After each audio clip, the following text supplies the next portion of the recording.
스님께 법을 청하는 청법가를 하겠습니다. 덕 높으신 서성님 사자자에 오르사 사자우를 앞서서 감독법을 주소서 예민년을 이어서 세인년을 맺도록 대자비를 베푸사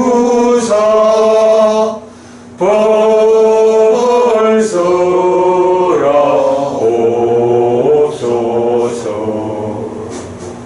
네, 스님께 서신 채로 상대를 받고 있습니다.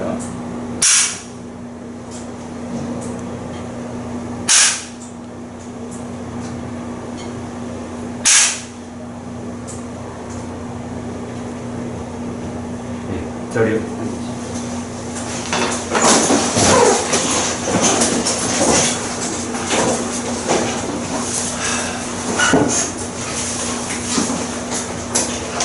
우리가 이 책 독송집을 교재로 공부를 좀 하자라고 시작을 했는데 지난 몇 달 동안 한 달에 한 번씩 만나면서 뭐 그리 이런저런 할 얘기들이 많았는지 진도를 못 나갔어요. 오늘은 우리가 진도를 좀 나가봤으면 생각하고요. 사실은 이제 이 독송집을 좀 더 보충해가지고 머지않아 책을 출판을 해야겠다라는 생각으로 저희가 이제 작업을 진행하고 있고요. 요즘도 아침 6시면 이제 이 보충된 교재를 가지고 적당한 시간만큼 독서를 하고 제가 보충 설명을 좀 하고 그래요. 오늘 아침에는 죽음에 대한 삿띠, 여러분 죽음에 대한 삿띠라고 많이 들어보셨죠? 과연 내가 얼마나 살아있을 수 있을까? 얼마나 그러니까 내 마음이 이 몸과 함께하는 지금의 삶을 유지할 수 있을까? 이제 그런 주제. 그래서 사실은 내가 오늘 하루를 버티지 못하고 죽을 수도 있다. 어쩌면 그저 서너 숟갈 밥을 먹는 사이에 죽을 수도 있고, 어쩌면 한 숟가락 밥 한 숟갈을 씹고 넘기는 사이에 죽을 수도 있고, 아니면 들이마신 숨을 내쉬지 못하고 한 번 숨 쉬는 찰나에도 죽을 수가 있다. 이런 언제 죽음이 닥쳐올지 모른다라는 것 때문에 내가 어떤 삶을 아주 절박감, 간절함을 가지고 살아내야 하는가 라는 주제를 말하는 경이 죽음에 대한 삿띠경 1번이고요. 이어서 2번 경에서는 이제 부처님이 죽음에 대한 삿띠를 닦아야 한다라고 말씀하시면서 그러니까 낮이 지나고 밤이 되었을 때, 그때 나 스스로를 내적으로 들여다보았을 때, 정말로 오늘 밤에 내가 죽는다 할 때 나에게 장애가 되는 악한 불성법들이 있는가? 라고 보아서 내 안에 이런 장애가 되는 법들이 있다. 삶을 퇴보로 이끄는 법들이 있다라고 스스로 보게 되면 그 장애가 되는 법들을 버리기 위해서 최선의 노력을 다해야 한다. 말하자면 옷에 불붙은 사람이, 저는 불붙을 머리가 없습니다만은 여러분들은 머리카락이 좀 있죠. 머리카락에 불붙은 사람이 그러진 않을 거예요. 불이 붙어 있는데 내가 급한 일이 있어서 요거부터 해놓고 옷에 불을 끄지, 요거부터 해놓고 머리카락에 불을 끄지, 이런 사람은 없을 거예요. 일단은 만사 제쳐놓고 옷에 붙은 불부터 끄고 머리카락에 붙은 불부터 끄고 다른 일을 하잖아요. 이런 심정으로 내 안에 있는 장애가 되는 법들을 버리기 위해서 노력해야 한다. 그런데 살펴보니까 내 안에 이런 삶을 퇴보로 이끄는 장애가 되는 법들이 없다. 보는 능력이 없어가지고 못 본다라는 거 말고, 내가 공부를 잘하다 보니 이런 장애가 되는 법들이 없다 라고 자신의 내면을 보게 되면, 그때는 그 환희와 희열 가운데 머물면서 선법들, 번뇌를 부수고 깨달음으로 나아가는 삶을 형성하는 이런 공부를 해야 한다. 이제 경에서 이런 말씀을 하셔요. 이렇게 이제 경 두 개가 죽음에 대한 삿띠를 얼마나 우리가 놓치지 않고, 쉽게 말하자면 내가 언제 죽을지 모른다. 죽음이라고 하는 것은 다양한 조건들에 의해서 언제 내 현실로 닥쳐올지 모른다 라는 이 엄중함을 놓치지 말고 삶을 잘 제어하면서 최선의 노력으로 살아야 한다. 이제 이런 말씀을 죽음에 대한 사띠경 1, 2번에서 부처님 말씀을 하셔요. 왜 이 얘기를 하냐 하면, 오늘 이제 여러분들 만나러 출발하려고 하는데, 우리 고등학교 때 같은 반 친구들 카톡이 있는데, 그 카톡에 우리 친구가 한 사람 오늘 죽었다고 이제 공지가 떴어요. 그래서 참 그 소식을 들으면서 어쩌면 오늘 아침 내가 죽음에 대한 사띠, 우리가 정말로 언제 죽음이 닥칠지 모른다 라는 이 현실을 직시하면서 거기에 대해서 잘 대응하는 삶을 살아야 한다라는 이 부처님 가르침을 아침에 보았는데, 오늘 이렇게 친구가 먼저 세상을 떠나는 이런 아픈 현실이 만나졌다. 그래서 저도 그 생각을 하고 왔어요. 그게 이제 여러 법부님들도 마찬가지라고 생각합니다. 사실은 굉장히 다양한 조건들이 있어가지고 이 조건들이 어떻게 제어되지 않고 나에게 작용하느냐에 의해서 내가 10년쯤 더 공덕이 되는 삶으로 대응하면서 살 수 있을까? 20년, 30년 공덕을 쌓아가면서 죽음을 대비하며 그런 삶을 살 수 있을까?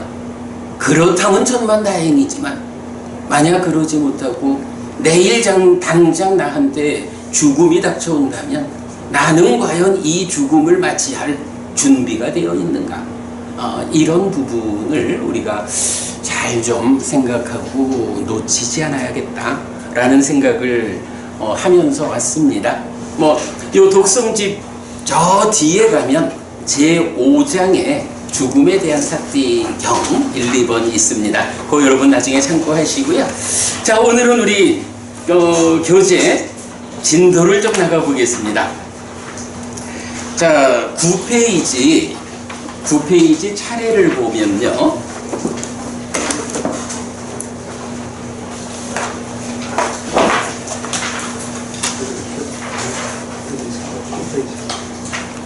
네, 9페이지 차례입니다. 보시면 제1장에 깨달음의 자리에서 설해진 근본 가르침이라고 해서 일단 이제 부처님 부리수 아래에서 깨달음을 얻잖아요.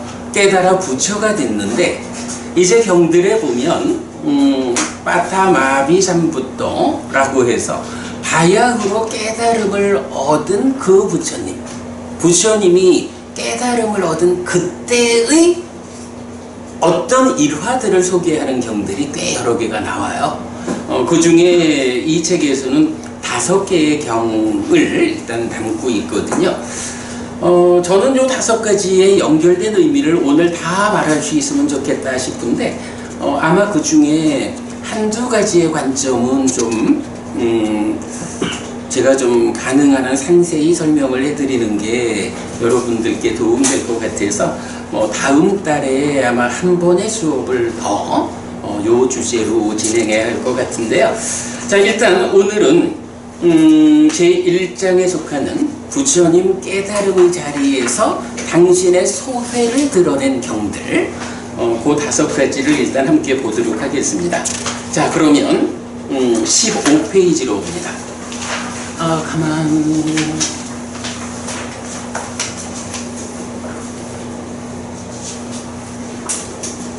이쪽에 있는 책을 가져 나오신 거군요. 자, 15페이지 보시면 상류따 니까야 6번 상류따의 1번 범천의 요청경이 있습니다. 자, 요 중에 중심되는 주제만 좀 보면, 이렇게 나는 들었다. 한때 바야흐로 깨달음을 성취한 세조는 우루웰라에서 네란자라 강변 아자팔라 니그로다 나무 밑에 머물렀다. 그때 외딴 곳에 홀로 머무는 세존에게 이런 심의 온전한 생각이 떠올랐다. 내가 성취한 이 법은 심오하고 보기 어렵고 깨닫기 어렵고 평화롭고 숭고하고 닦아 애의 형성 과정의 영역을 넘어섰고 독창적이고 현자에게만 경험될 수 있다. 그러나 존재들은 잡기를 즐기고 잡기를 좋아하고 잡기를 기뻐한다. 잡기를 즐기고 잡기를 좋아하고 잡기를 기뻐하는 사람들은 이런 토대, 즉 여기에서의 조건성인 연기를 보기 어렵다. 또한 이런 토대, 즉 모든 행을 그침이고 모든 재생의 조건을 놓음이고 애의 부서짐이고 이탐이고 소멸인 열반을 보기 어렵다. 자, 여기까지만 좀 보겠습니다. 자, 여기에서 보면 첫 마디가 부처님, 하여간 바야흐로 깨달음을 성취한 깨달은 그 최초의 시절에 내가 성취한 이 법은 이라고 당신의 깨달음이 무언지를 스스로 드러내주고 있어요. 자, 내가 성취한 이 법은 이랬는데 심오하다, 보기 어렵다, 깨닫기 어렵다, 평화롭다, 숭고하다, 또는 독창적이다, 현자에게만 경험될 수 있다. 요런 표현들은 어때요? 사실은 부처님 당신의 깨달음의 내용을 드러내주는 건 아니죠. 그냥 어떤 깨달음, 내가 성취한 법은 이거요 라는 어떤 것이 있는데 그 어떤 것에 대해서 여러 가지로 수식을 하고 있어요. 근데 그 중에 한 가지 딱가의 영역을 넘어섰고 라고 해서, 이게 이제 원어로 보면 그 위 원어 중에 네 번째 줄의 끝에서 두 번째 보면 딱가 왓자로 라고 나와요. 이게 이제 빨리어에서는 T를 쌍디귿으로 읽고 K를 쌍기역으로 읽어요. 그래서 이게 아타카가 아니고 아따까 이렇게 되거든요. 아따까 왓자로 라고 하는데 그 의미가 따까라고 하는 어떤 것의 영역이 있는데 그 영역을 넘어섰다 라는 의미가 돼요. 그래서 여기서 보면 이 따까라고 하는 이 용어의 의미를 우리가 좀 찾아내면, 따까라는 영역이 있고 그 따까라는 영역을 넘어섰다라는 어떤 개념을 말하자면, 이것은 수식어가 아니고 내가 성취한 법은 어떤 법이냐? 라는 그 주제의 몸통이 되죠. 그래서 이 문장에서 보면 부처님, 내가 성취한 법은 따까 왓자로 따까의 영역을 넘어선 법이다. 이렇게 한마디로 정의를 해주는 거예요. 사실 이제 근본경전연구회가 열심히 공부를 해가지고 거둔 성과 중에 아주 큰 성과, 대표적인 성과라고 할 수 있는 게 바로 요 따까라고 하는 말이 무엇냐, 따까라는 용어의 의미를 밝혀낸 거, 이렇게 볼 수 있는데, 따까라는 말은 가래의 형성 과정이다. 여러분, 우리 가래라고 하는 건 잘 알죠. 고진별도 사성제 이런 식으로 말할 때 고집성제, 괴로움을 생겨나서 자라나게 하는 그 원인, 이거를 가래라고 부른다고요. 그런데 이 가래라고 하는 것이 그냥 가래라고 어디에 떠 있는 게 아니라는 거예요. 그 가래가 생겨나는 것, 어떤 과정을 통해서 생겨나가지고는 그게 괴로움을 만드는 원인이 된다, 이렇게 말하는 건데, 그 가래가 생겨나는 형성 과정을 닦아라고 한다 라는 그 의미를 이제 우리가 밝혀냈죠. 자, 그래서 보면 이제 닦아의 영역을 넘어섰다라고 하는 건 뭐냐 하면, 깨닫지 못한 사람들은 어떻게 사느냐, 닦아라는 이 영역에서 가래가 생겨나는 삶을 산다. 가래가 생겨나면 이것이 괴로움의 원인이 돼서 중생이라고 불리는 괴로운 삶을 산다, 이렇게 말하는 거고요. 이제 닦아의 영역을 넘어섰다라고 하는 것은 이 닦아라고 하는 나의 내면에서 가래를 만들어내는 이 영역이 그저 중생들대로 살면 가래가 생겨나서 괴로움을 만드는 이런 식으로 진행되지 않고, 그 닦아라는 영역에서 가래가 생겨나지 않는 삶을 산다 라고 하면 이것이 닦아의 영역을 넘어섰다. 그러니까 닦아라는 가래를 만드는 이 과정을 깨달음을 통해서 넘어섰다 라고 하면 바로 그 닦아에서 결과되는 가래가 더 이상 생겨나지 않게 되었다. 가래가 생겨나지 않으므로 괴로움이 소멸한다, 이런 의미를 말하는 거거든요. 그래서 이 문장에서 가장 중요한 개념은 닦아라고 하는 가래를 형성하는 과정을 넘어서서 더 이상 가래가 생겨나지 않는 삶을 실현한 것이 부처님 내가 성취한 법의 몸통이다, 이렇게 선언하는 것이다. 이게 언제 설한 법이냐? 부처님 깨달음을 성취하고 나서 바로 그 깨달음의 자리에서 당신 스스로 자기의 소회를 드러낼 때, 내가 이제 깨달아 부처가 되었다. 그러다면 내가 성취한 이 법은 몸통이 무엇냐? 닦아라고 하는 가래를 만드는 이 영역을 넘어서 가지고 더 이상 이 영역에서 가래가 생겨나지 않는 삶을 실현한 거예요. 이게 내가 성취한 법이야, 요렇게 말하는 것이 바로 이 문장의 중심 의미다 라는 거예요. 자, 그런가 하면 거기서 뭐라고 하냐면, 존재들은 잡기를 즐기고 잡기를 좋아하고 잡기를 기뻐한다. 여기서 존재는 누구냐 하면 바로 부처님처럼 깨달은 아라한, 부처, 이렇게 욕계, 색계, 무색계라고 하는 중생들의 삶의 영역에서 벗어나 해탈한 이런 아라한들을 제외한 욕계, 색계, 무색계라고 하는 중생들의 영역에서 살아가는 생명들, 그를 지칭하는 말이 존재죠. 그럼 이제 이 이야기는 뭔가요?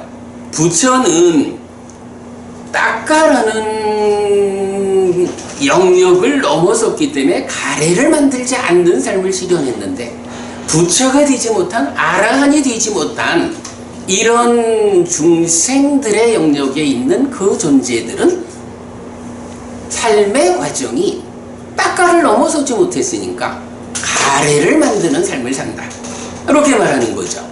그러면 가래를 만드는 이 존재들한테는 어떤 특징이 있느냐라고 하니까 이렇게 표현하죠. 잡기를 즐기고 잡기를 좋아하고 잡기를 기뻐한다. 잡기라는 게 뭐죠? 제가 지금 이렇게 책을 잡고 있잖아요. 그러니까 잡는다, 요 의미거든요. 잡는다라는 말을 우리 조금 달리 표현하면 뭐가 되나요? 집착한다, 이런 개념으로 연결이 되겠죠. 네.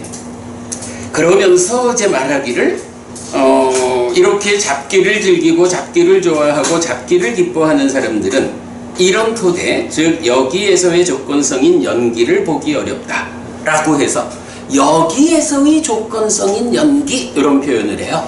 이때 여기라는 게 뭐냐 하면 중생들이 윤회하며 살아가는 이 세상을 말하죠. 그러니까 깨달아서 윤회에서 벗어난 부처님 또는 그 제자인 아라한 이런 해탈된 삶을 실현한 분들 말고 중생들이 살아가는 세상, 거기를 여기라고 표현했고, 이 여기에 적용되는 조건성이 있는데 그게 연기다. 바로 잡기를 좋아하는 이 존재들이 여기의 존재들이고, 그 존재들이 어떤 조건관계에 의해서 생겨나서 살아가는 데에 이런 잡기라고 하는 특성에 의해 가지고 괴로움을 만들까?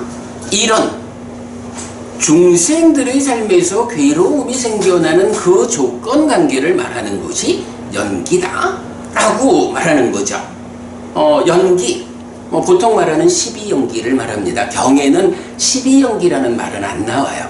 그냥 연기라고 하면 연기가 무엇인가? 라고 정의해 주기를 우리가 말하는 12연기 이렇게 정의하거든요. 그래서 이제 그런 연기를 보기 어렵다. 그런가 하면 또 한 가지로는 이러이러한 열반을 보기 어렵다. 라고 해서 약간 중생들은 연기와 열반이라는 두 가지 삶의 토대를 보기 어렵다. 이렇게 말하고 있어요. 자, 그럼 이제 여기까지를 놓고 보면 제가 앞에 그림을 좀 먼저 그려놨는데 이런 이야기입니다. 빠까라고 하는 가래를 형성하는 내면의 영역이 있는 거예요. 그 내면의 영역에 대해서 부처님은 빠까의 영역을 넘어선 깨달음에 의해 가지고 이제 요거는 뭐 이제 앞으로 공부해 나갈 주제입니다만은 누진, 번뇌를 부쉈다. 번뇌를 부순 삶을 무위라고 해서 탐진치가 부서진, 탐진치가 없는 삶을 무위 이렇게 부르거든요. 그래서 부처님 또는 아라한은 번뇌를 부수었고 그래서 무위의 삶을 사는 요런 삶이 열반이라고 하는 토대예요. 그런가 하면 이렇게 딱가의 영역을 넘어서지 못한 존재들은 여기에서의 조건성인 연기, 12연기적인 삶을 살아. 그런 삶은 어떤 삶이냐? 번뇌를 부수지 못한 번뇌의 영향 위에 있다. 달리 말하면 탐진치가 함께하는 삶이다. 유위적인 삶을 산다. 그리고 이런 연기의 토대 위에 살아가는 중생들의 특성은 알라야라고 해서 잡기, 잡음이라고 하는 특성을 가지고 있다. 이렇게 말하는 거예요. 자, 그러면 여기서 이제 우리가 이런 부분 볼 수가 있죠. 이런 빠까의 영역을 넘어서지 못한 존재들의 특성이 알라야, 잡기야. 그러면 이 잡기라고 하는 것, 잡는다라고 하는 것은 위치를 말하면 어디가 될까요? 자, 부처님은 빠까의 영역을 넘어서 가지고 가래를 만들지 않는 상태가 되었어요. 그런데 중생들은 어떠하냐라니 빠까를 넘어서지 못하기 때문에 가래를 만드는 상태가 되었어요. 그런데 중생들을 대표하는 성질이 무엇냐라고 하니 알라야라고 해서 잡기 요거거든요. 그러면 이 중생들의 대표하는 요 내용은 그 자리가 어딜까? 여기라고 봐야 되지 않겠어요? 이 가래가 만들어지면 가래가 만들어져서 가래로서 살아가는 중생들의 삶은 그 특징이 뭐냐? 어떤 성질을 가지느냐라고 하니 바로 알라야라고 하는 가래가 생겨나면 가래라는 그놈이 성질이 뭐냐면 붙잡는 거예요. 요런 이야기가 돼서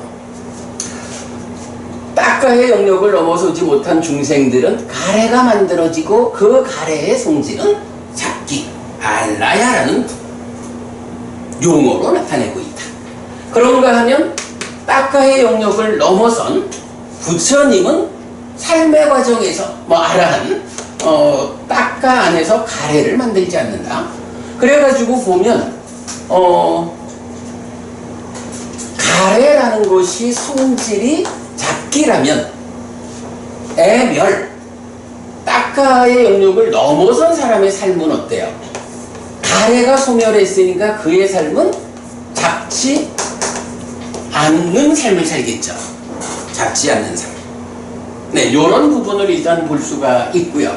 그러면 이렇게 잡는다라는 말은 저 알라야라는 말이 이제 원래 우리가 유식에서 말하는 아레아식의 원어예요.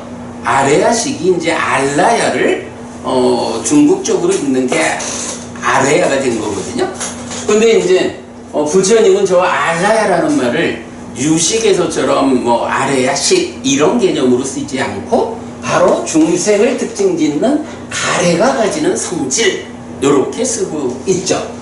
그러면 이렇게 붙잡는다라고 하면 이 가래가 붙잡는 성질이 있을 때 이 성질이 삶의 과정에서 작용되면 어떻게 해요?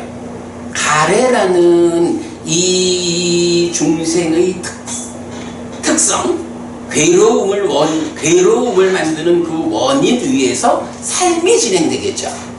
삶이 진행된다라는 걸 뭐라 하나요? 업이라 하고 신구의 삼업 또는 몸과 말과 마음의 행위 이렇게 말하죠. 그런 행위를 할 때 잡는다라고 하는 것에서 뒤따라 생겨나는 것, 또 집착이라는 말을 하죠. 집착이라는 것이 가래가 가지는 이 알라야 잡는 성질 때문에 뒤따라 생겨나는 행위 이렇게 되는 거예요. 그러면 자 여기까지 놓고 이제 또 교재를 좀 넘어가 보겠습니다. 자, 두 번째 경우로 갑니다. 21쪽이요. 21쪽 이어지는 6번 상류다의 2번 존중경이에요. 자, 이 경도 역시 이렇게 나는 들었다. 한때 바야흐로 깨달음을 성취한 세조는 우루웰라에서 네란자라 강변 아자팔라 니구로다 나무 밑에 머물렀다. 그때 외딴 곳에 홀로 머무는 세존에게 이런 심에 온전한 생각이 떠올랐다. 존중하지 않고 순응하지 않는 자는 괴롭게 머문다. 참으로 나는 어떤 사문이나 바라문을 존경하고 존중하고 의지하며 머물러야 하는가라고. 일단 이제 깨달아서 부처가 된 거예요. 나의 삶은 이제 완성됐어.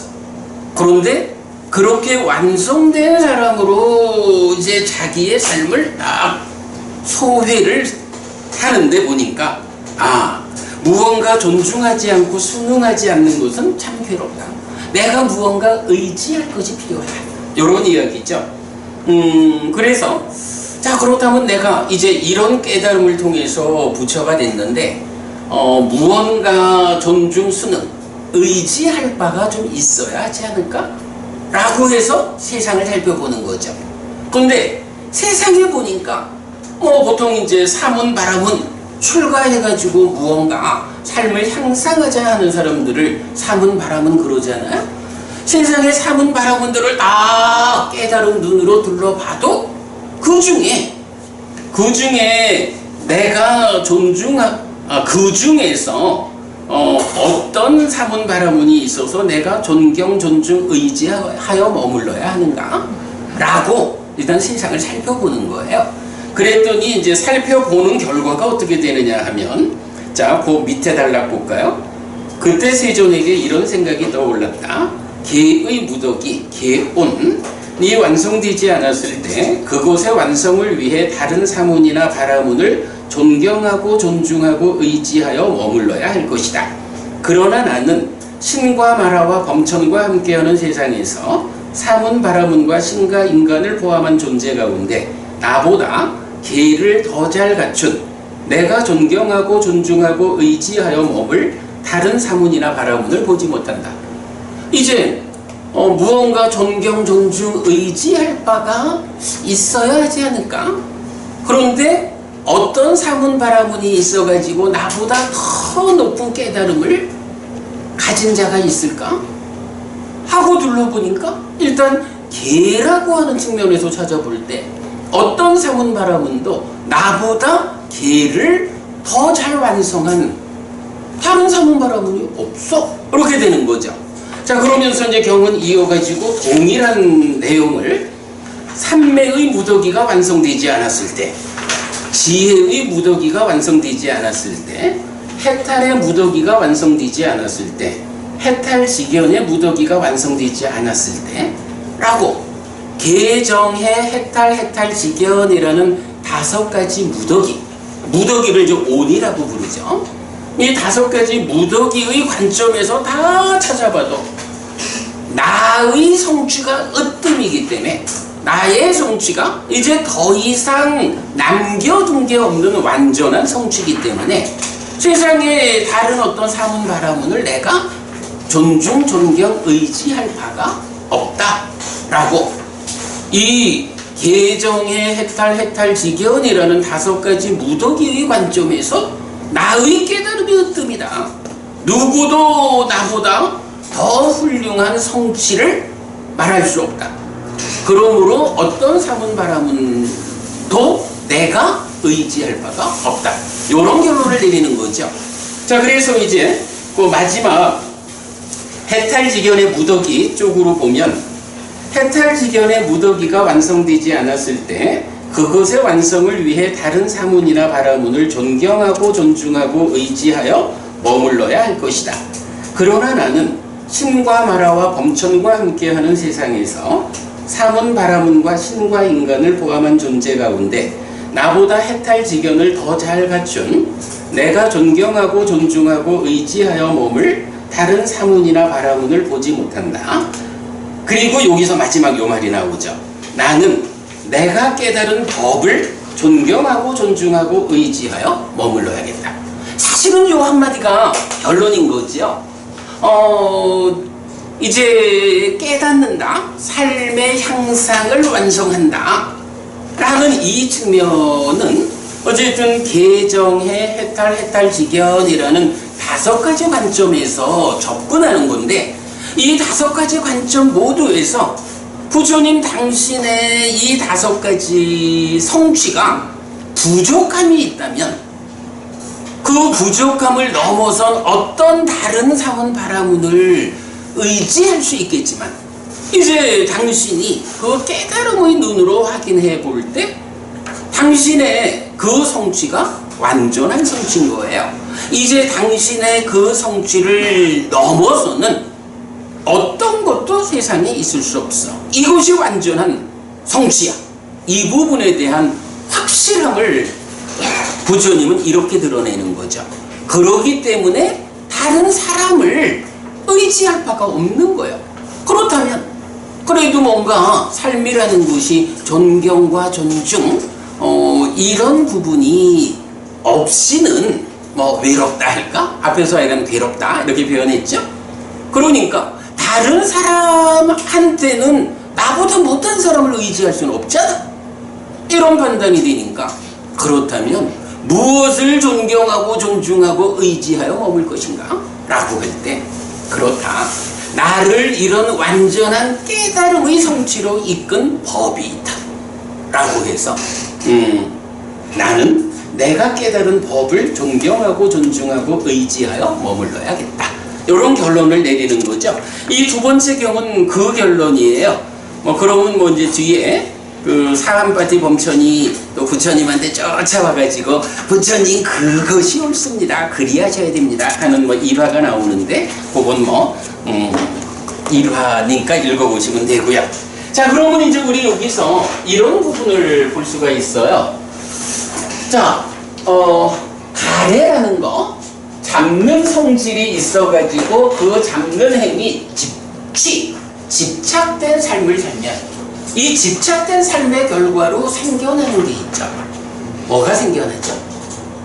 김부부님, 우리 김 원장님, 이 삶의 과정에서 집착이라는 것에 의해서 생겨나는 것. 그래서 결국은 나는 누구냐? 그죠?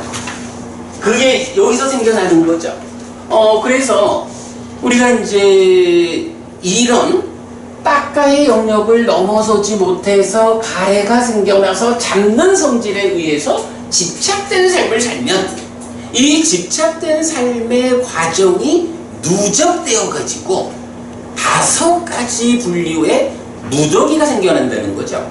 그리고 그런 무더기에 집착하면 그것을 5가지 집착된 무더기라고 해서 그것이 스스로 나요 라고 자기화돼 가지고 그 자기화된 내가 살아가면서 아파하는 거죠. 자, 그래서 보면 이제 이 시가 색, 수, 상, 행, 식이라는 5가지 삶의 과정에서 누적된 무더기가 생겨나고 이 5가지의 시가 딱 집착된 행위, 붙잡는 일을 실행을 하면 요게 5가지에 대한 집착된 무더기. 그래서 오치원이라고 하는 거고 이게 나는 누구냐? 라고 할 때 나는 오치원이야. 삶의 과정에서 딱가의 영역을 넘어서지 못했기 때문에 이러한 번뇌, 유위 이러한 삶에 의해서 가래가 생겨남으로부터 그 집착된 행위를 통해서 누적된 삶의 과정에 집착한다. 이게 오치원이다. 이렇게 말하죠. 그런가 하면 우리 이제 고진멸도 사성제를 말하잖아요. 뭐 아무래도 불교 안에 진리 이러면 고진멸도 사성제인데 그 괴로움이라는 성스러운 진리는 뭐 상노경사 뭐 사고 팔고 이래 나오지만 한마디로 말하면 뭔가요? 오치원고 이러잖아요. 그러니까 이 오치원이라는 이게 뭐냐 하면 그냥 살아온 과정이 삶의 과정이 쌓여 있을 뿐인데 거기에 집착해가지고 그 삶의 과정의 무더기를 나열하고 붙잡아서 스스로 내가 되었다. 달리 말하면 중생이 되었다. 중생이라는 존재가 되어서 살아가는 그 자체가 그러한 삶의 과정이 괴로움을 만든다. 라고 말하는 게 오치온고라고 하는 괴로움의 정의인 거죠. 이게 이제 괴로움이야. 그러면 이러한 괴로움은 그 원인이 뭐죠? 무엇 때문에 이런 괴로움이 생겨나요? 이게 요점인 거야. 결국은 딱가의 영역을 넘어서지 못한 중생들의 삶은 가래를 만든다고.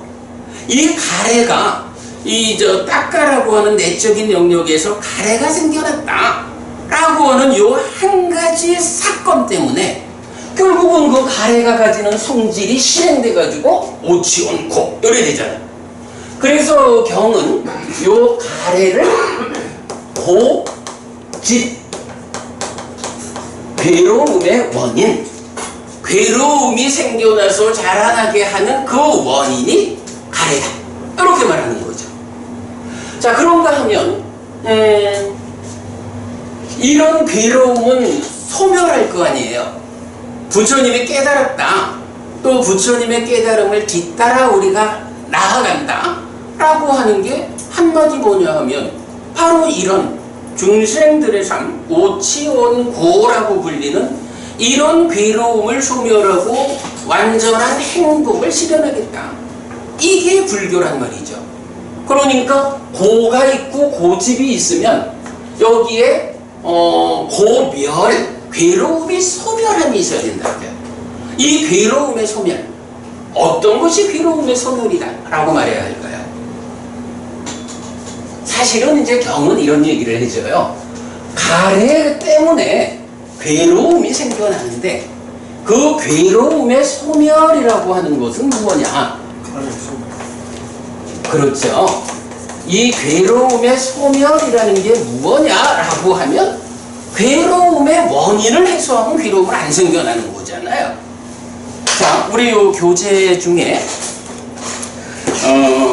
제2장이 되겠죠. 깨달음의 집.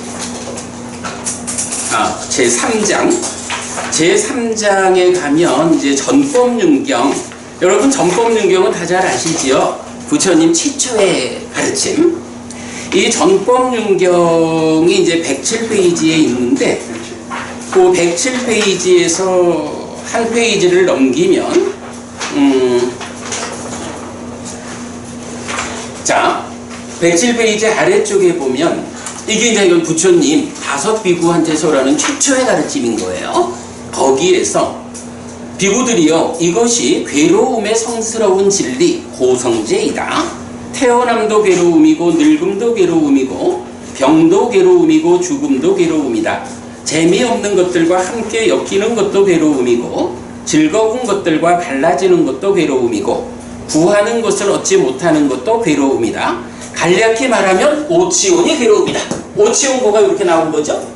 이어가지고 비구들이여 다시 존재로 이끌고 소망과 탐이 함께하며 여기저기서 기뻐하는 가래가 괴로움의 자라남이 성스러운 진리 고집성제다. 그런데 소유의 가래, 존재의 가래, 존재하지 않음의 가래가 있다.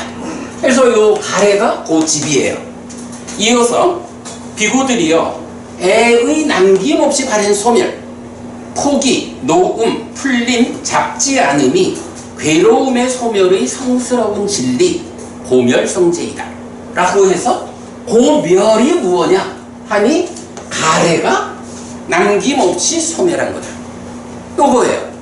그런데 여기서도 재밌죠. 그거 보면 애의 남김없이 바른 소멸, 포기, 노음, 풀림, 잡지 않음 요 말이 나오죠. 잡지 않음이란 요거 뭔가요? 애가 가지는 성질, 잡기 요거 안 하는 게 잡지 않음이죠. 가래의 성질이 잡기니까 가래가 소멸하면 당연히 잡지 않죠. 애멸, 잡지 않음 이게 고멸이다. 이렇게 정의가 되는 거예요. 이게 부처님 정의죠. 자, 그런가 하면 이제 지금 여기에서 보면 이 두 번째 경은 지금 무엇을 말해주나요?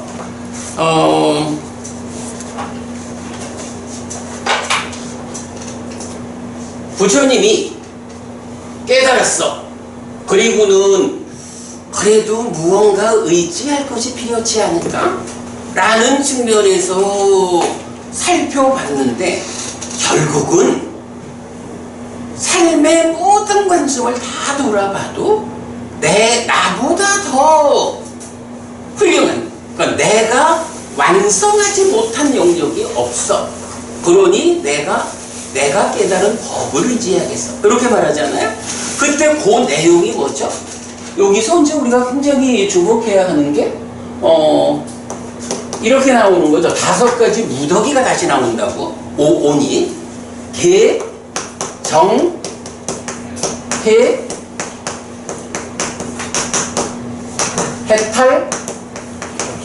해탈지견 이래 나오죠. 그러면 이 개정의 해탈지견이라는 이 5가지 무더기는 뭔가요? 이게 부처님 내가 완성한 법들이다 이렇게 말하는 거죠. 부처님 스스로 이 5가지에서 완성되었기 때문에 다른 어떤 사문바라문한데도 의지할 바가 없어. 이렇게 말하는 거예요. 당신이 성취한 그 법을 요 5가지로 말하는데, 그럼 이 법이라는 건 어떤 의미일까요? 중생들은 가래가 잡는 성질이 있어서 집착으로 행해지면 오치온인 괴로움의 상태가 되는데, 요것과 대응하는 개념이 개정해 해탈지견이라는 5가지 법의 무더기, 요렇게 나타나는 거죠. 그러면 이 5법원이라는 건 뭔가요? 바로 잡는 성질에 의한 삶은 이래서 오치온이 되는데, 잡지 않음 이 삶은 뭔가요? 집착 대신에 법이라는 개념이 나오고, 이 법이 이렇게 5법원이 된다는 거죠. 오법원이라는 것과 오치원이라는 것을 이렇게 우리가 대응해서 보는 것이 공부에서 아주 중요하다라고 생각되고요. 혹시 말입니다. 원장님 생각 어떠세요? 이 색수상행지 5개하고 계정의 해탈직연하고가 이게 혹시 1대1로 대응하는 건가요? 혹시 그거 좀 보신 적 있나요? 아니 내가 사실 이거는 나도 그걸 본 적이 잘 없는 것 같아서. 예. 아 그래요. 우리 저기 이 잘 안 나타나죠? 이건 제가 여쭤본 거예요. 이게 나도 사실은 공부를 시작할 때 계속 우리 초훈련의 번역 서적을 보면서 공부를 했고 이래서 되게 여러분들 아시는 것과 같은 알을 갖고 있을 텐데 잘 생각이 안 나는 거예요. 그래서 이제 여쭤본 거고. 근데 이걸 가만히 생각해 보니까 이 색수상행식 5운하고 법원 5개하고가 1대1로 대응하는 것 같아요. 이게 조금 애매함이 있어서 연구가 좀 더 필요한데 이거 그냥 간략하게만 좀 말해보자면 색이라는 것이 색에 대한 집착, 색에 대한 문제를 그러니까 색에 대해서 집착하는 거기에 따르는 문제 상황을 개라는 방법을 통해서 해결한다. 색이라는 건 어쨌든 물질이잖아요. 자, 물질이라는 건 어떤 게 있나요? 물질 이러면 기본적으로 우리가 이제 안이비설실의 색성형 미척법 이렇게 말할 때 몸을 말하는 안근, 이근, 비근, 설근, 신근 요 내 몸 물질이죠. 그리고 이 물질은 몸의 영역에서 인식되는 물질적 세상이 있잖아요. 요거 물질이죠. 그래서 기본적으로 안근, 이근, 비근, 설근, 신근 그리고 색성향, 미척 요게 물질이라. 그런가 하면 이 물질과 관계돼서 또 우리가 쓸 수 있는 표현이 뭐가 있냐 하면 이제 행위, 업을 짓잖아요. 업을 지을 때 업은 신구의 삼업이 있다고요. 그럴 때 의업이라고 하는 것은 구체적으로 몸을 움직이거나 말을 통해 가지고 행위하는 게 아니거든요. 그냥 사유, 생각하는 거죠. 그런데 신업과 구업 이건 뭐예요? 몸을 직접 사용해 가지고 행위하는 거고 말을 직접 사용해서 행위하는 거잖아요. 그렇게 보면 색, 물질이라고 하는 거는 그 자체의 존재 상황은 몸과 물질로 된 세상 요거이지만 또한 삶에서는 그 물질의 범위에서 행위가 이루어지고 있다고요. 자, 이럴 때 우리가 개라는 말은 이제 많이 하잖아요. 5개도 있고 8개도 있고 많은 개가 있는데 개라고 하는 말의 근본적인 의미는 뭐냐 하면 몸과 말의 행위 그 범주에서 잘못된 행위를 제어하는 것. 몸과 말의 행위를 어떻게 잘못하면 이게 괴로움을 만들까? 그래서 괴로움을 만들지 않는 행위를 하는 것이 개를 지키는 기본적인 의미라고요. 물론 이제 이게 조금 더 가면 기능의 단속 이래가지고 의업이 그러니까 사유작용이 인식으로 연결되어 가지고 몸과 세상을 인식하는 데 참여하는 이런 면도 좀 포괄해서 말할 수는 있지만 그러나 기본적으로 보면 개라고 하는 거는 몸과 말의 행위라고 하는 물질과 더불은 삶을 제어하는 거라고. 그런 측면을 우리가 좀 맞대볼 수가 있겠고요. 그런가 하면 요 정은 이제 삼매잖아요. 근데 요 삼매라는 거는 어떤 삼매가 있나요? 우리가 이제 이건 불교 안에서 다른 삼매 이 개념으로 봐야겠죠. 삼매라는 건 어떤 삼매가 있습니까? 기본적으로 구차제주 이렇게 말해서 불교 수행은 어쨌든 불교 수행은 9단계의 순서적인 삼매를 성취해서 머무는 거예요. 초선을 성취해서 머문다 이렇게 나오죠. 초선, 제2선, 제3선, 제4선, 공무변처, 직무변처, 무소유처, 비상비비상처, 그리고 상수멸까지를 말해가지고 9단계의 산매. 이게 사실은 뭐 그냥 깨닫는 거지. 내 그 깨닫는 게 단박 산매에 들어서 깨달아 이래 말해가지고는 따라갈 수 없으니까 부처님께서 그 깨달음을 번뇌를 부수고 깨닫는 이 산매 수행의 과정을 조금씩 어떤 특성에 의해서 구분을 해보자. 그래가지고 조금 더 낮은 단계의 산매를 먼저 성취하게 될 거니까 그 낮은 단계의 산매를 성취해서 해결할 일을 먼저 해결하고 그 다음에 조금 더 높은 단계의 산매로 올라가서 그만큼의 문제를 해결하고 이렇게 가는 게 구차제주. 그래서 9단계의 산매를 차례로 성취해서 머무는 가운데 어떤 일을 해서 깨닫는다 요 얘기잖아요. 그럴 때 이 구차제주가 자 초선 이러면 어떻게 돼요? 초선을 대표하는 말이 뭐 물론 윗닦아 윗자라 있음 이렇게도 나오지만 초선을 말할 때는 떨침에서 생긴 희화락 이렇게 나오죠. 초선은 대표적으로 떨침, 그죠? 떨침에서 생긴 희화락 이래서 욕계라고 하는 낮은 소유적인 삶을 떨치는 데서 생겨나는 희화락이라고 하는 개발된 느낌. 이 특별한 느낌을 초선의 특성으로 말한다고요. 제2선은 어떻게 되나요? 이제 산매에서 생긴 희화락 이래서 좀 더 높은 느낌을 말하죠. 제3선은 거기서 희까지도 낮은 느낌이요. 그래서 희가 떨어지고 뭐 사념낙주인가? 맞죠? 그래서 이제 기쁨은 떨어져 나가고 행복에다가 평정이라는 개념이 함께하는 그런 느낌으로 제3선을 말하잖아요. 제4선은 아예 이제 사념청정 이래가지고 행복이라고 하는 그것까지도 낮은 거예요. 오직 평정이라고 하는 느낌 하나로 말해준다고요. 평정이라고 하는 이것도요.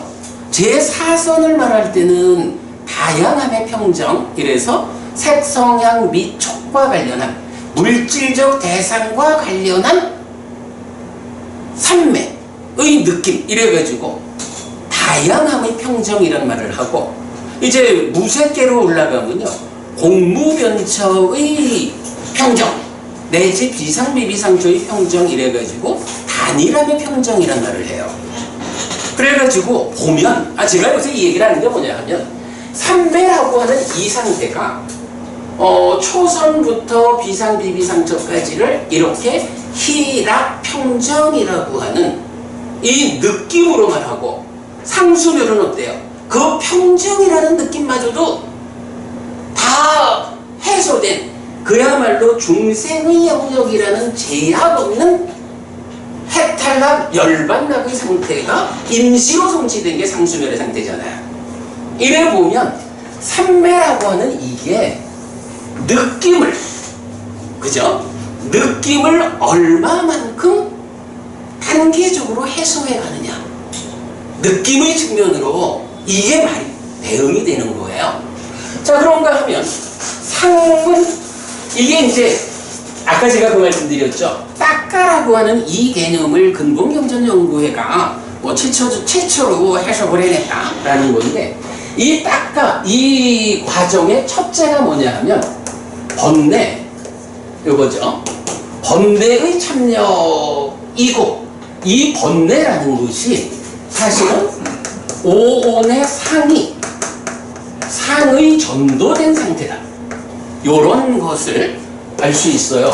요거 그냥 제가 말하는 게 아니고 맞지마니까야 121번 공의 작은 경에 보면 용루, 유루, 무명루라고 하는 번뇌의 세 가지 구성을 거기 어떻게 나오더라? 용루에 속한 상 이러든가 용루에 속한 상, 유루에 속한 상, 무명루에 속한 상 이래가지고 번뇌가 몸통은 상이다 하는 거를 마지막이니까야 121번 경이 직접 말해줘요. 이래가지고 상이라고 하는 요거는요, 그대로 상에 전도된 상태가 번뇌고, 깨달음이라는 게 뭐냐 하면 이 번뇌를 부수는 거라고. 누진, 이 번뇌를 부수는 과정이 딱가 안에서 진행되는 윗바사나라고 하는 수행이거든요. 이 윗바사나라고 하는 게 번뇌의 부서짐에 의해서 무명이 버려지고 명이 생겨나는 이런 소멸 과정이고, 그 일을 담당하는 게 뭐냐 하면 지혜거든. 그래서 개정해라고 말할 때 해가 상의 문제 상황을 해소하는 거다라고 이해할 수가 있어요. 김부부님 이 말 처음 들어보죠? 나하고 벌써 10년을 공부를 했지만 처음 들어보실 거예요. 제가 최근에 좀 많이 고민하면서 이게 이런 연결관계가 있다라고 이제 보는 건데, 자, 그러면 이제 개정해가 색수상으로 연결됐어요. 그러면 행과 해탈도 연결되나요? 맥락으로 보면 연결이 돼야 될 것 같은데, 이게 이제 우리 그 씨앗경이라든가 이런 몇 개의 경에 보면 결국은 이제 이 행이라는 게 뭐냐면 지난번에도 말씀드렸지만 유위에서 형성하는 거잖아. 번뇌의 영향 위에서 형성하는 거거든요. 결과를 만드는. 그래서 경에 보면 아비상가짜 위무띠 이래가지고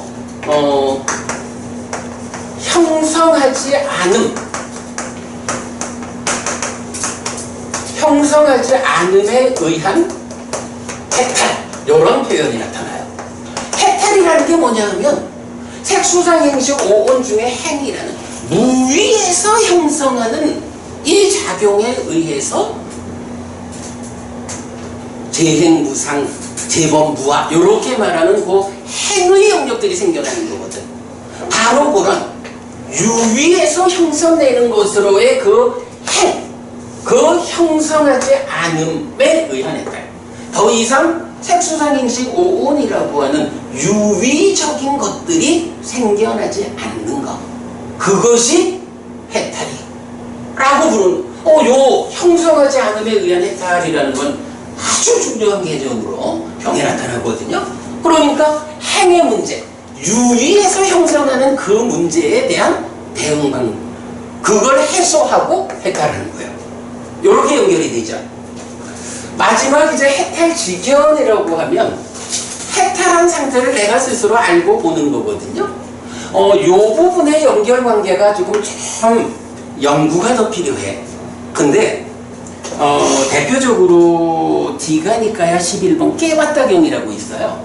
깨왔다경에서 보면 이제 뭐 지수화풍 4대가 어디에서 소멸하는지 뭐 이거 이제 묻고 뭐 그럴 때 마지막에 가가지고 개성을 말하면서 이런 말을 해요.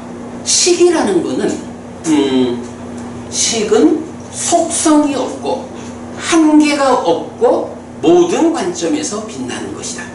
이런 식이 속성이 없고 한계가 없고 모든 관점에서 빛나는 거기에서 명색이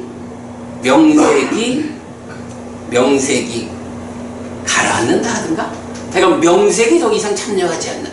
근데 사실은요, 중생의 상태가 오치원 이러지만 요거 조금 활성화 개념으로 말하면 식과 명색, 그러니까 12용기의 3번 4번 식과 명색이 서로 조건됨 이렇게 말하잖아요.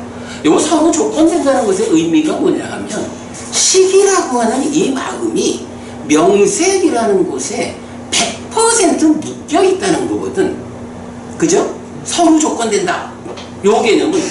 그래서 중생이라는 삶을 딱 꼬집어 말하면 마음이 몸에 묶여서 제약된 상태예요. 요렇게 말을 해도 돼요. 그래서 우리 처음에 제가 우현경 말씀드렸잖아요. 무명과 가래가 해소되지 않고 죽으면 몸으로 간다. 무명과 가래를 해소하고 죽으면 몸으로 가지 않는다. 이래가지고 아라한의 사후 몸으로 가지 않는 이 말을 했잖아요. 근데 이런 개념이 요 답인 것 같아. 식이 더 이런 형성하지 않음에 의한 해탈, 이런 해탈에 의해 가지고 더 이상 몸으로 가지 않게 된 상태. 사실 그 상태는 뭐 13기 이래가지고 무명 위에 있는 중생들한테 직접 확인되진 않지만 이제 깨달은 자, 아라한은 이제 그런 몸의 제약으로부터 벗어난 이 제약이 해소된 상태가 되면 그때 내가 이제 몸의 제약으로부터 완전히 벗어났다라고 스스로 알고 보는 뭐 그런 의미가 아닐까 싶은데 요 부분은 아직까지는 제가 정확하게 설명을 못해요. 이거는 제가 연구가 좀 더 필요한 건데, 그런데 뭐 대략 보면 하여간 그 시기, 몸의 제약으로부터 벗어난 시계 상태가 선언되고 있기 때문에 그렇게 연결해 보면 타당할 것 같아요. 근데 하여간 그래도 해탈지견과 시계 관계는 좀 미뤄두고 앞에 네 가지 색수상행하고 계정의 해탈 요거는 1대1로 대응하는 것이 명확하죠. 그 부분 보면 되고 그 다음에 이제 요 얘기가 22번 상주다의 81번 경이 뭐지 그저 그 제목이 뭐더라? 파릴레이아 경이라고 있어요. 그 파릴레이아 경에서 보면 그 아라한이 성취되는 그 마지막 과정을 설명할 때 색수상 행식을 차례적으로 해소해가는 과정이 나와요. 차례적으로 해소한다라는 것, 계정의 해탈 지견의 순서대로 색수상 행식 5온이, 그러니까 5온에 그 집착된 문제가 해소되는, 요렇게 우리가 이해할 수 있을 것 같아요.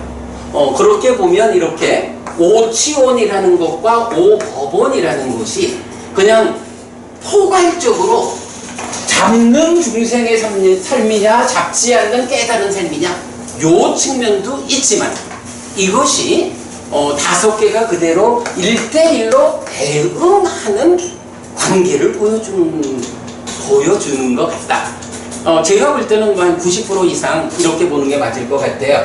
그러니까 요 마지막 관계 하나는 제가 연구가 좀 더 필요하다라고 말씀을 드리고요. 자, 요렇게 해서 부처님은 이렇게 말하는 거죠. 오치온의 문제를 해소하는 삶을 완성했는데 이제 누구를 의지할까라고 살펴보니까 나보다 더 잘 완성한 성취는 있을 수가 없다. 그러니 내가 깨달은 이 법을 의지해야겠다. 그러면 이제 부처님 제자들도 이제 부처님은 돌아가셨잖아요. 우리 같은 부처님 사후에 부처님을 만나는 우리는 어떻게 해야 되느냐? 바로 부처님이 성취한 이 법을 의지해서 살아가는 것이 불교 신자의 바른 삶이다. 네, 이렇게 말씀드리고요. 뒤에 경 두 개, 세 개를 이제 요약하려고 했는데, 요 뒷부분은, 다음 달, 이어서 설명해 드리도록 하겠습니다. 뭐, 제가 볼 때는 그래도 오늘, 이렇게 딱가의 영역을 넘어선 것으로의 부처님 깨달음, 그래서 넘어서지 못한 삶은 가래고 잡기고 넘어선 삶은 애멸이고 잡지 않음이어서 고집, 고멸. 그리고 요렇게만 말할게요. 요거 있겠죠. 오치온을 오법온으로 바꾸는 방법이 있겠죠. 이게 그냥 바뀌어지지는 않을 거 아니야. 어떤 방법에 의해서 오치온의 상태가 오법온의 상태로 바뀔까? 뭐 당연히 뭐 불교 안에서는 이거밖엔 답이 없지 뭐. 8정도가 답이요. 8정도의 실천을 통해서, 그러니까 8정도를 실천하는 과정이 말하자면 세계 문제를 계로서 해결하고, 수의 문제를 정으로서 해결하고, 상의 문제를 해로서 해결하고, 행의 문제를 해탈로서, 시의 문제를 해탈지견으로 그렇게 하는 거예요. 그래서 바로 8정도라고 하는 요것이 괴로움과 고와 고집, 고멸에 이어지는 사성제는 어떻게 나와요? 고멸도가 나오죠? 고멸로 이끄는 실천. 이렇게 나오는 거죠. 사실 이제 요 뒤에 이어지는 경세계에서는 팔정도라고 포괄적인 방법이 나오지만 그 포괄적인 팔정도 가운데 특별하게 세 가지를 찍어서 하나는 산영청, 하나는 5가지 기능, 하나는 장로, 그러니까 여기서 장로는 알아 하늘 말이에요. 장로를 만드는 법 4가지. 요게 이제 그 뒤에 이어지는 세계경의 그 주제거든요. 요 부분과 관련해서는 이제 다음 달에 설명드리겠습니다.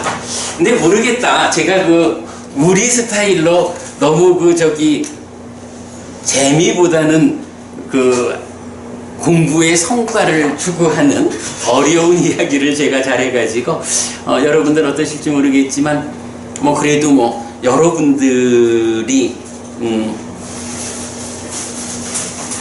여러분들이 가장 잘 이해해 주실 수 있는 모임이다 생각을 하고 제가 두려움 없이 이렇게 좀 어려워도 꼭 알아야 하는 주제 설명드리고 있습니다. 자, 오늘 여기까지 말씀드리겠습니다. 이곳 나는 되도록 1시간 안에 마치려고 노력했어요. 경락이라고 합니다. 네. 그 우리가 이곳 저곳 할 때 저기 하는데 저기 연기의 토대 밑에 가로에 연기에서 조금 되는데요. 여기라는 게 이곳 저곳 여기가 아니고 연기에 뭐 어떤 관련된 말에 여기라는 말이 있어요. 기본적으로 여기는 욕계, 색계, 무색계라고 하는 중생의 세상 이렇게 이해를 하셔야 돼요. 그러니까 이 세상 저 세상 이런 개념보다는 뭐냐 하면 딱가의 영역을 넘어서는 삶이냐 고멸의 삶이냐 넘어서지 못한 자들의 삶이냐 그래가지고 여기에서의 조건성 이렇게 말할 때는 요거는 그러니까 무명에 묶이고 무명에 덮이고 가래에 묶여서 옮겨가고 윤회하는 중생들의 삶의 영역 요거를 경은 로가라고 해서 세상이라고 부르거든요. 그 세상을 여기 그렇게 부르는 거고 부처님은 바로 그 여기를 떠난 거죠. 땅가를 못 벗어난 그렇죠. 그러니까 땅가를 벗어나지 못하면 어떤 자리가 됐든 욕계든 색계든 무색계든에 속하는 중생들의 삶의 영역 안에 있다. 거기를 바로 그 중생들의 삶의 영역을 여기라고 말하고 그 여기에 적용되는 원리요, 이치요, 법칙성이 있다. 그게 연기라는 조건성이다. 요거는 우리가 이제 뒤에도 공부를 하겠지만 부처님이 열애의 출현 여부와 관계없이 존재하는 뭐 원래 이런 법칙성을 말할 때 바로 요 여기에서의 조건성 얘기가 또 나와요. 예, 어쨌든 여기는 그겁니다. 김법부님. 해탈지견을 내가 해탈했다는 걸 아는 이런 의미가 아니고 해탈함으로써 생기는 지견, 식견 해탈하고 나면 멍청하게 된 게 아니고 밝아지고 똑똑해지고 명철해지니까 해탈하고 나서 생기는 그런 식견 그런 의미로 내가 해탈했다는 단지 그 사실을 아는 게 아니고요. 네네. 그렇게 보시면 조금 더 시각으로도 다 거기되고 그냥 저까지 해탈했는데 단지 내가 해탈했다는 사실만 안다는 거는 조금 그런 것 같고 저 의미가 해탈함으로 생기는 지견 그러니까 해탈에 의해서 생겨나는 지화견. 해탈하면 그 문법적으로는 그게 가능해요. 예. 그래서 그런 상태고 해탈했다 생기는 지견, 식견 뭐 이런 우리 명확한 지혜 아니냐. 예. 그런 걸 보고 시각으로도 훨씬 더 대응이 더 수울 수 있을 것 같고요. 고맙습니다. 제가 그 부분 미처 생각이 미치지 못했는데 그 부분으로 더 좀 고민해 볼게요. 아마 타당할 것 같은데 아니 제가 이제 왜 이 부분에서 그 식과 해탈식견에 대해서 연구가 필요하다 했냐면 뭐 우리 교재에 있지만 이제 무화상경 있잖아요. 뭐 많은 경이 이제 이 얘기를 하지만 무화상경에서도 당장 이렇게 나온다고 이렇게 보는 잘 배운 성스러운 제자, 여실직연한 거죠. 성스러운 제자는 색수상행 식에 대해서 염오한다. 염오하는 자는 이탐한다. 이탐으로부터 해탈했다. 해탈한다. 해탈했을 때 나는 해탈했다라는 알미 있다. 태어남은 다 했다. 범행은 완성되었다. 해야 할 일을 했다. 다음에는 현재 상태가 되지 않는다라고 분명히 한다. 이제 요런 정형된 문구가 있어서 해탈 다음에 그 해탈했다고 안다라는 요걸로 해탈지견을 이해하고 있는 건데, 지금 김 부부님 말씀이 훨씬 좀 타당성이 있을 것 같은데 제가 더 그 부분 살펴보겠습니다. 고맙습니다. 자, 그럼 이렇게 마칠까요? 뭐 더 필요하신 분? 네. 이렇게 마치겠습니다. 제가 강의해 주신 스님께 앉아서 1절에 올리겠습니다.